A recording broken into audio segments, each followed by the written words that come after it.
तो हेलो बच्चों, तो आज मैं आप लोगों को संज्ञा यानी इंग्लिश में से नाउन कहा जाता है, इसके बारे में मैं आप लोगों को पढ़ाऊंगी। तो संज्ञा और इसके डिफिनेशन के बारे संज्ञा और इसके प्रकार टाइप्स ऑफ नाउन और नाउन के बारे में बताऊंगी। तो संज्ञा लिख के डैश डालेंगे।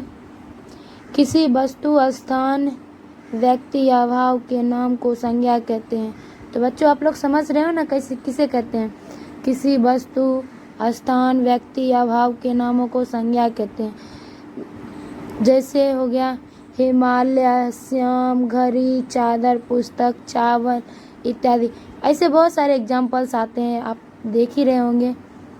जैसे कोई सा भी नाम आ गया, किसी का भी नाम आ गया, जैसे पटना, शहर का भी नाम हो सकता है, गांव का भी नाम, स्थान का भी नाम। पृथ्वी पे जो सारी चीज़ें हैं, वस्तुएं हैं, उन सारी चीज़ों को हम नाउन या संज्ञा कह सकते हैं। तो अब इसके प्रकार के बारे में जानते हैं। तो संज्ञा के 5 प्रकार होते हैं। पहला जातिवाचक, दूसरा व्यक्तिवाचक, तीसरा भाववाचक, चौथा समूहवाचक और पांचवा और आखिरी द्रव्यवाचक संज्ञा। तो हम इसे बारी बारी से सभी को पढ़ेंगे।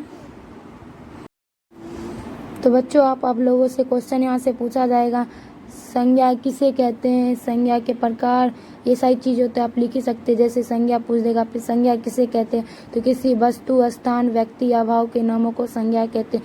और यहाँ पे एग्जाम्पल्स भी पूछेगा तो आप आसानी से लिख सकते हो, जैसे पटना, हिमालय, चावल, सेना इत्यादि। बहुत सारे एग्जाम्पल्स आते हैं। जैसे किसी का भी नाम ले लो आप, आपके घर में भी हो जाएगा, राम, श्याम, ये सारी चीज़ें तो होंगी। ये सब कॉमन बातें हैं, आप लोग लिख सकते हैं आसानी से।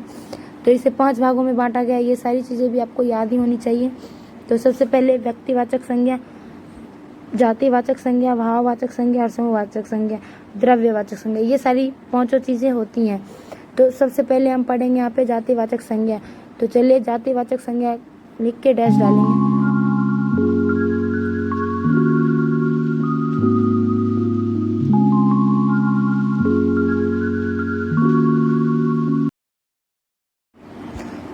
तो चलिए अब हम जातिवाचक संज्ञा के बारे में जानते हैं। तो जातिवाचक संज्ञा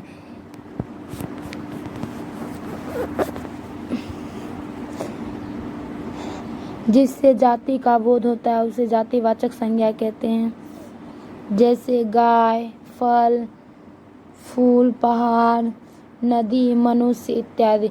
इससे पूरे जाति का बोध होता है। जैसे गाय, गाय बोले तो पूरा इसके जितने भी जाति, गाय के भी बहुत सारी प्रजाति है, वो सारी चीज़ें आ गई इसके अंदर। फूल, फूल भी कई प्रकार के होते हैं। फल भी जैसे सेब, अनार, ये सारी इनके पूरे जाति का बोध आ जाता है फल माने। तो आप लोग समझ ही रहे होंगे। तो अगर आपसे पूछा जाएगा जातिवाचक संज्ञा, तो इसके मतलब डिफिनेशन में इनका अर्थ, क्वेश्चन में इनका अर्थ आंसर छुपा हुआ। जैसे जातिवाचक, तो आप आसानी से लिखते हैं, जिससे जाति का बोध होता है उसे जातिवाचक संज्ञा कहते हैं। तो इसके एग्जाम्पल्स भी आसानी से लिख सकते हो, गाय, फल, फूल, नदी इत्यादि। ये सारी बहुत सारी चीज़ें आती है। मनुष्य भी इसके अंदर, मनुष्य के भी बहुत सारे प्रकार हैं, समझ रहे होंगे। किसी का हाइट छोटा, किसी का बड़ा, कोई गोरा, कोई काला, ये सारी चीज़ें आ जाती हैं। जातिवाचक संज्ञा के बाद हम पढ़ेंगे व्यक्तिवाचक संज्ञा के बारे में। तो चलिए जानते हैं व्यक्तिवाचक संज्ञा के बारे में, जिससे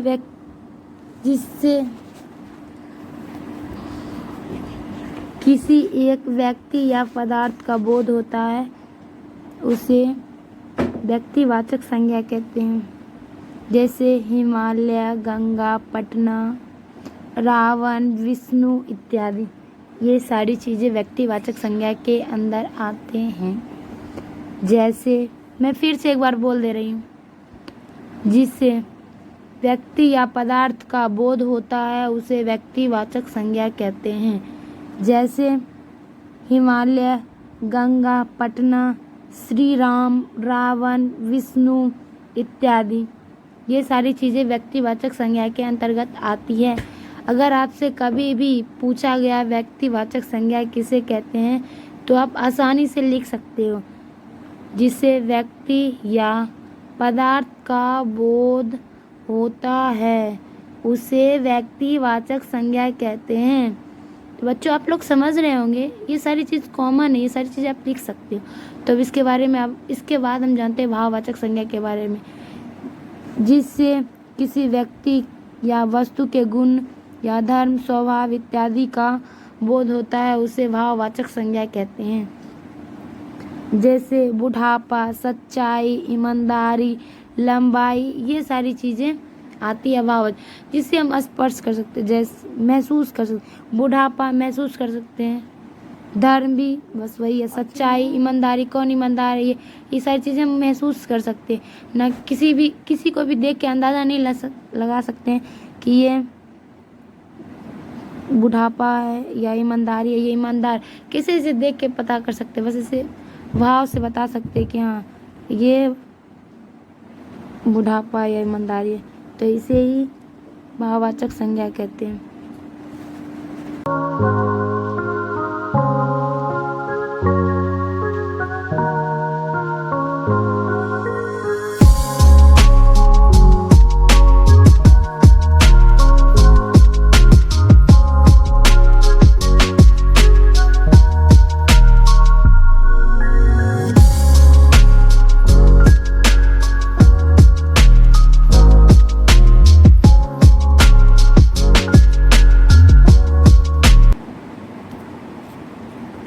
तो चलिए बच्चों, तो अब मैं आपको समूहवाचक संज्ञा के बारे में बताऊंगी, जिससे समूह या समुदाय का बोध होता है, उसे समूहवाचक संज्ञा कहते हैं। जो समूह में रहते हैं, जैसे एकजुट होकर रहते हैं, जैसे हो गया वर्ग, सेना, सभी, गुच्छे, जैसे गुच्छे, अंगूर का गुच्छा हो गया, ये भी समूह में रहते हैं।